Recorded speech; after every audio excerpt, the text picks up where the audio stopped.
పేదవాళ్లకు భోజనం చెప్పి పెట్టే అన్న క్యాంటీన్ ని పొట్టన పెట్టుకున్నా.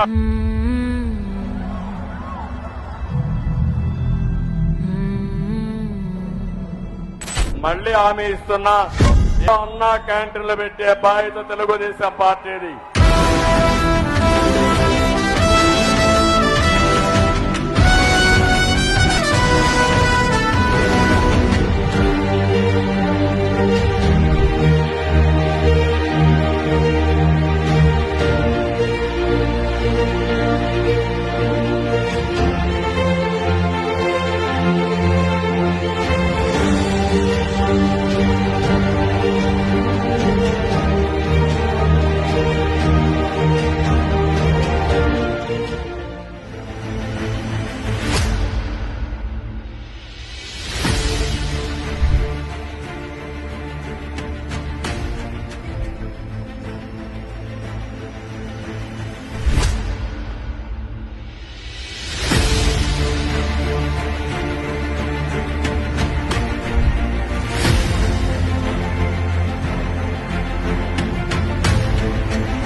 పేదవాళ్ళకి మాత్రం భోజనం మాత్రం దొరికేది, నిరుపేదలు మాత్రం అంటే బాగుపడ్డారు. అది అన్న వస్త్రాలు మాత్రం లోపల లేకుండా అవుతుంది. చాలు అండి, అది అన్నం అంటే చాలు కదండి. అన్నం పరబ్రహ్మ స్వరూపిణి అండి.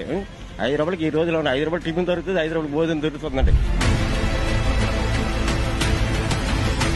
ఎక్కడ బతుకుతామో తెలియదు, ఎక్కడ పనికి వెళ్తామో తెలియదు. పొద్దున్న టిఫిన్ 5 రూపాయలు, మధ్యాహ్నం భోజనం 5 రూపాయలు, రాత్రికి 5 రూపాయలు భోజనం. ఇది చాలదా?